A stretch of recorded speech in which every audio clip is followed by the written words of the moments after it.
Hi అండి. Welcome to Swathi taste of home. ఈరోజు పాలకూర పచ్చడి ఎలా చేసుకోవాలో ఈ వీడియోలో చూద్దాం. పాలకూర పచ్చడి చాలా బాగుంటుంది రైస్లోకి. పాలకూర పచ్చడికి కావాల్సిన పదార్థాలు: పాలకూర ఒక 2 కట్టలు పాలకూర సన్నగా తరుక్కొని పెట్టుకోవాలి. పచ్చిమిర్చి, వెల్లుల్లి, చింతపండు.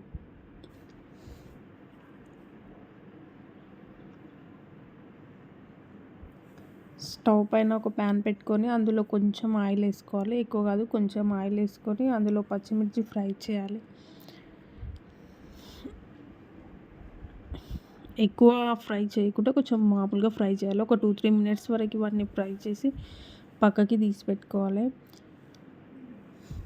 ఇలా కలర్ కొంచెం ఫ్రై అయ్యే వరకు ఫ్రై చేసిన తర్వాత పచ్చిమిర్చి తీసి అందులోనే పాలకూర వేసి ఒక 5-6 మినిట్స్ వరకు పాలకూర ఫ్రై చేయాలి. అందులో ఉన్న వాటర్ మొత్తం పోయే వరకు పాలకూరను ఫ్రై చేయాలి. అప్పుడే పాలకూర పచ్చడి చాలా బాగుంటుంది.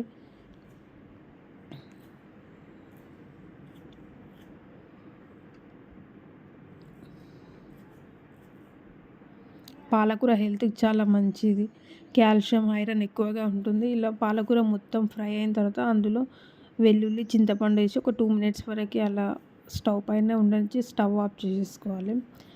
మనం ఈ ఫ్రై చేసుకున్న మిశ్రమాన్ని మొత్తాన్ని మిక్సీ జార్లో వేసుకొని మిరపకాయలు, పాలకూర, చింతపండు, వెల్లుల్లి వేసుకొని అందులోనే రుచికి తగినంత సాల్ట్, జీలకర్ర వేసుకొని మిక్సీకి వేసుకోవాలి.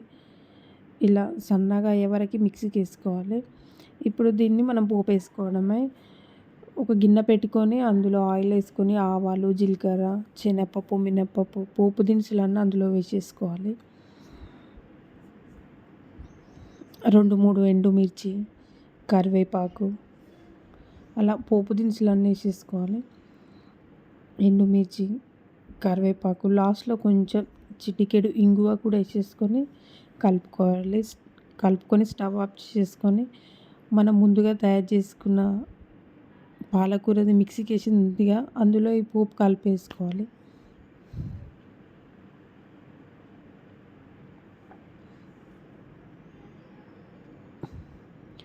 పోపు మొత్తం అందులో కలిపేసుకోవాలి. పాలకూర పచ్చడిలో టేస్టీ పాలకూర పచ్చడి రెడీ అయిపోయినట్టే. మీరు కూడా ట్రై చేయండి. వేడి వేడి రైస్లోకి పాలకూర పచ్చడి చాలా బాగుంటుంది. చపాతీ, జొన్న రొట్టె, వేడి వేడి రైస్లోకి పచ్చడి చాలా బాగుంటుంది. మీరు కూడా తప్పకుండా ట్రై చేయండి.